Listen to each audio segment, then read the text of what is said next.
Hello guys. Hello everyone. Guys, magluluto ako ngayon. Ilipat ko lang yun. Magluluto ako ngayon ng isda. Ang tumba. Madulas yung pinapatungan niya. Magluluto ako ngayon ng isdang maliliit guys. O, ano kayo masarap dito? Ay! Sugatan ako. Paksiwin natin siya.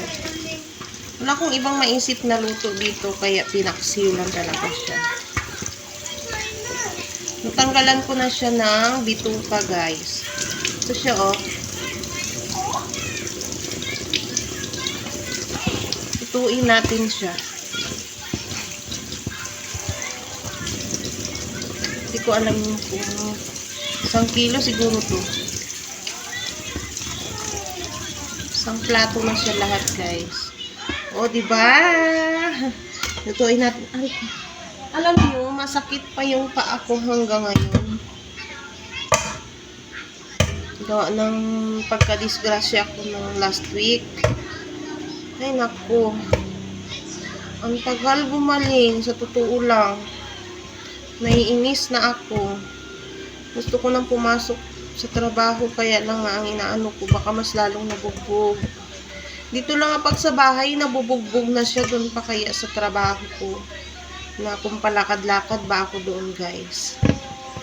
Sana, bago mag-Monday, gumaling na siya. Yun nga, nagbabalak sana kaming magpabukid, kaya hindi ako nakakapag-video.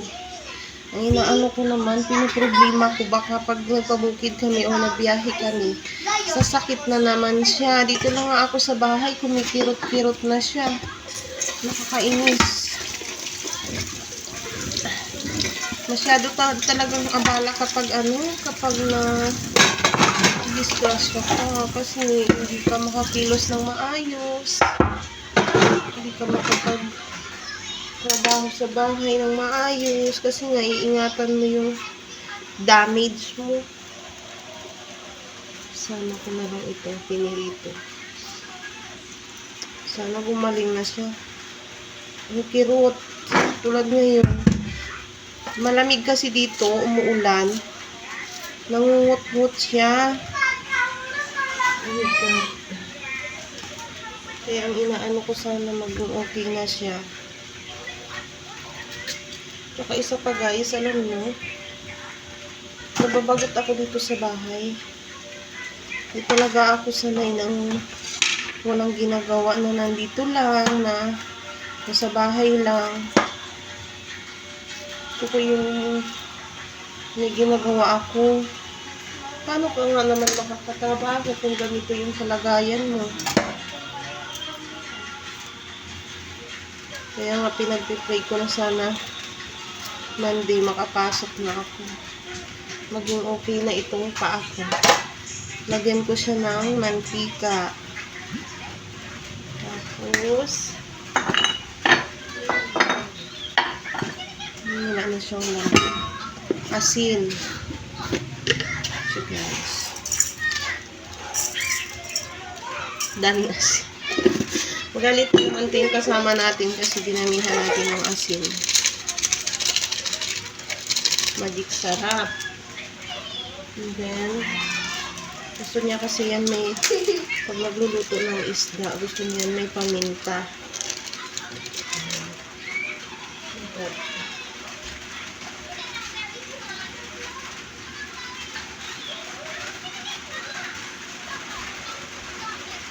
Isa sa request niya guys, ayun,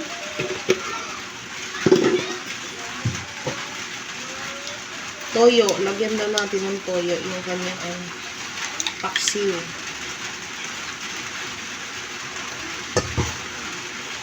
Alam niyo ba, kapag nagpapaksiw ako, ay nilalagyan ko ng konting tubig kasi ayaw ko nang masyadong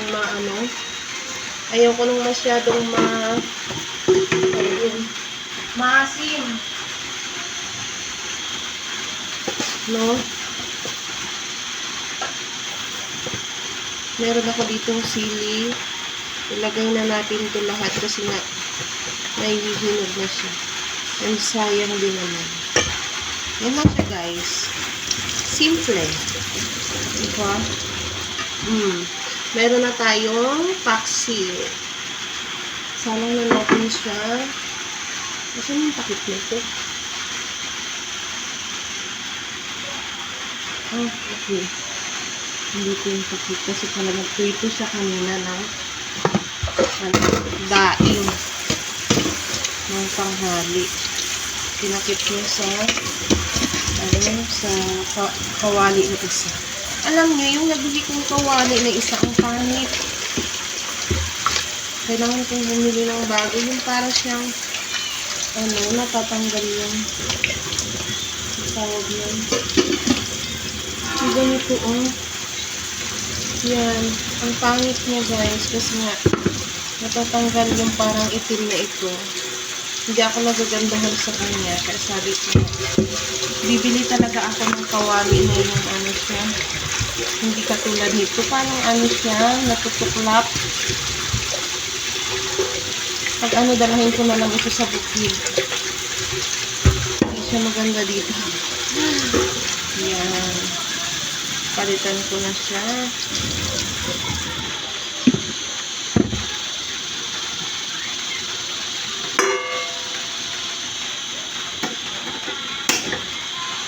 Umuulan dito, guys.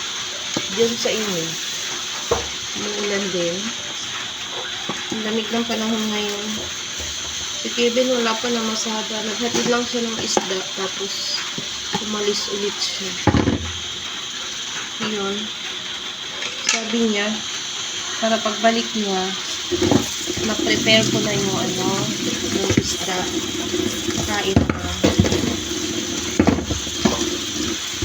Hindi na ako nakakapasok at hindi rin ako nakakapamalingki. So, siya na yung bumibili ng ng pagkain.